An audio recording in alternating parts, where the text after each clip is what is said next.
بسم اللہ الرحمن الرحیم۔ آج کل بہت ساری ماؤں اور بہنوں کو یہ شکایت ہے کہ ہمارا شوہر ہم سے ہمیشہ ناراض رہتا ہے یا چڑچڑا سا رہتا ہے۔ ہمارے پاس جب بھی آتا ہے تو ناراضگی کا صرف اظہار کرتا ہے اور چہرے پر غصہ ہوتا ہے۔ ان ماؤں اور بہنوں کے لیے آج میں ایک نسخہ لایا ہوں، آپ اس نسخے پر عمل کریں، انشاءاللہ آپ کو نفع ہوگا۔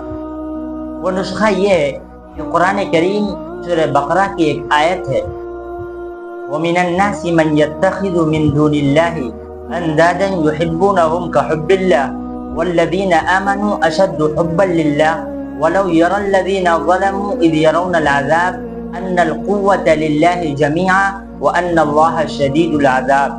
اس آیت کو پڑھ کر آپ شیرینی یا مٹھائی پر دم کر دیں اور وہ مٹھائی آپ اپنے شوہر کو کھلا دیں، انشاءاللہ آپ کو جو شکایت ہے کہ آپ کا شوہر ہمیشہ ناراض رہتا ہے یا چڑچڑا سا رہتا ہے، انشاءاللہ تعالی آپ یہ عمل کریں، انشاءاللہ نفع ہوگا اور آپ کا شوہر آپ پر مہربان ہو جائے گا اور آپ کے شوہر کے دل میں آپ کے لیے انشاءاللہ محبت اللہ تبارک و تعالی پیدا کر دے گا۔ اس لیے یہ عمل ضرور کریں۔ اللہ ہم سب کو قرآنی احکامات پر عمل کی توفیق نصیب فرمائے۔